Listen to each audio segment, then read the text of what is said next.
This video is brought to you by my Patreon. Support me for really nice exclusive wallpapers, early videos, and some other stuff.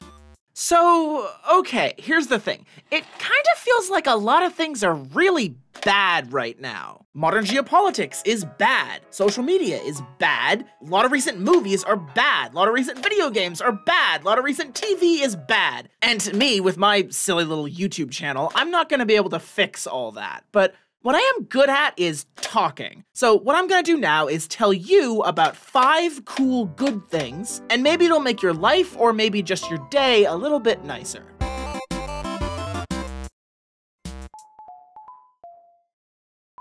The Locked Tomb is a book series about a tomb that is locked.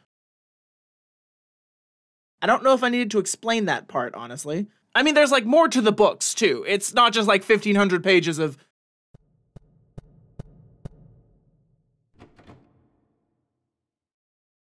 locked.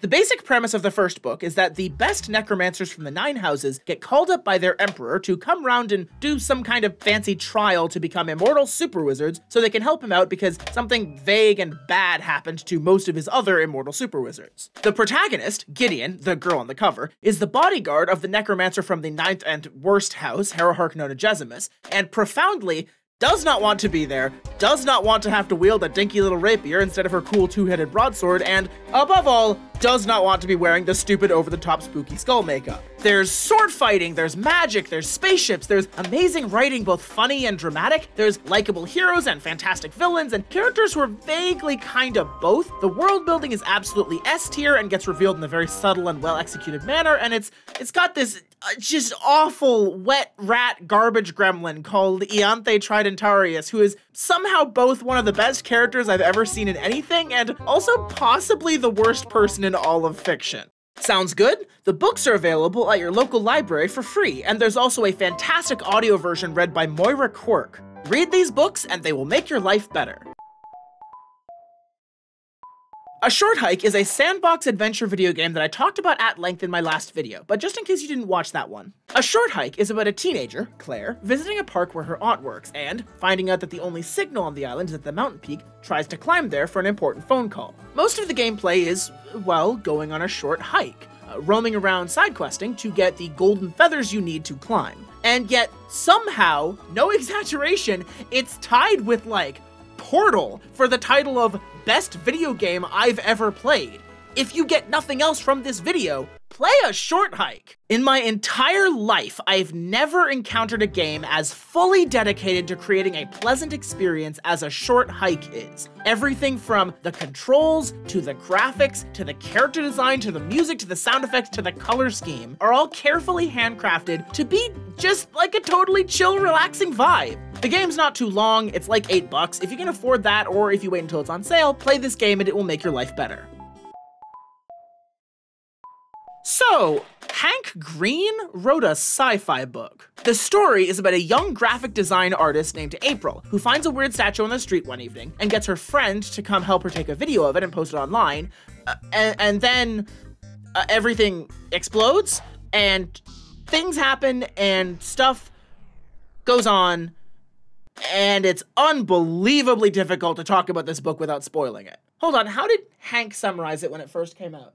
Here. April gets caught up in a very public, very intense international mystery and has to solve the mystery, balance relationships, deal with the pressure of being in the public eye, and fight for what she thinks is right all at the same time, and it is not healthy. An absolutely remarkable thing, and its second part, A Beautifully Foolish Endeavor, make for one of the best series of books I've ever read. Hank's brother John, who also wrote some books at some point, described it as the best book I've read about what now feels like, and it's also like a rip-roaring adventure story. And that's honestly a pretty good description. The books are available at your local library, and there's also a really, really good audio version read primarily by Kristen C. Read these books and they will make your life better.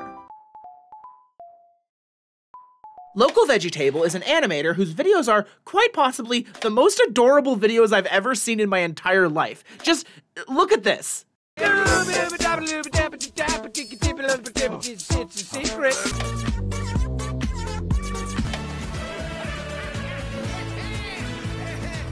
Veggie, how are you not selling plushies yet? On top of a generally adorable design and aesthetic, they're also just a really, really good animator.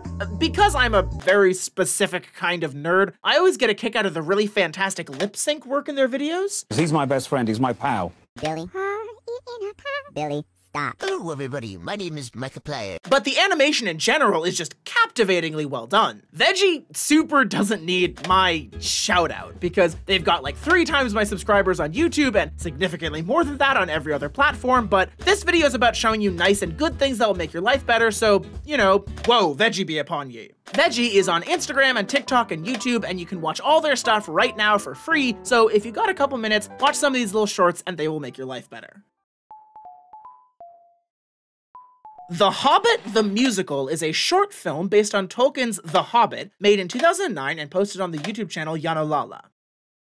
Okay, that makes it sound a lot more fancy and distinguished than it is. The actual quote-unquote film is really just like... In a hole in the ground, there lived a hobbit. Wanna go kill a dragon? You're not coming? I'm going to the sunny beaches of Norway! To the owner of a silver Yaris, your car is being towed. My pillage mobile! I honestly have absolutely no idea whatsoever how I found this thing. I first watched it with my sibling over a decade ago, and the songs and jokes still get stuck in my head from time to time. These are the opening credits. Writer, director, cast, and crew. It's been 14 years! It's a perfect example of the ancient internet video genre of some guys just hanging out and having fun and making a silly little video to put online for funsies, and the cheesy comedy, the catchy music, and the overall sense that these guys are just goofing off and having fun make for a thoroughly enjoyable viewing experience. For what it's worth, it was also made years before the Hobbit movies came out. So while it's a fun, silly parody, it's a fun, silly parody of the excellent book, and not the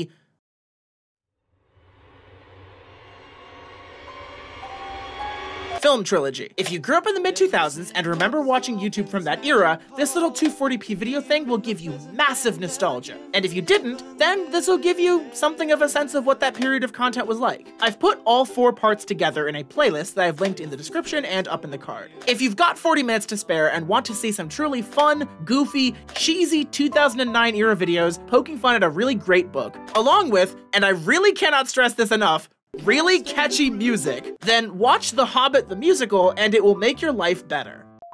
So, that's what I got. I know a lot of stuff kind of sucks right now, so read a couple sci-fi books, play a sandbox game, watch some adorable animations, and bear witness to a 14-year-old internet video made by some random college kids in their backyard, and maybe you'll feel a little better. Stay safe out there, and thank you for watching and subscribing. 1, 2, 3, 4. These are the closing credits. Special thanks to Justin Doak, my first legendary Manticore patron. If you'd like your name in the credits, and some other cool perks as well, go check out my Patreon, link in the description. Let us know.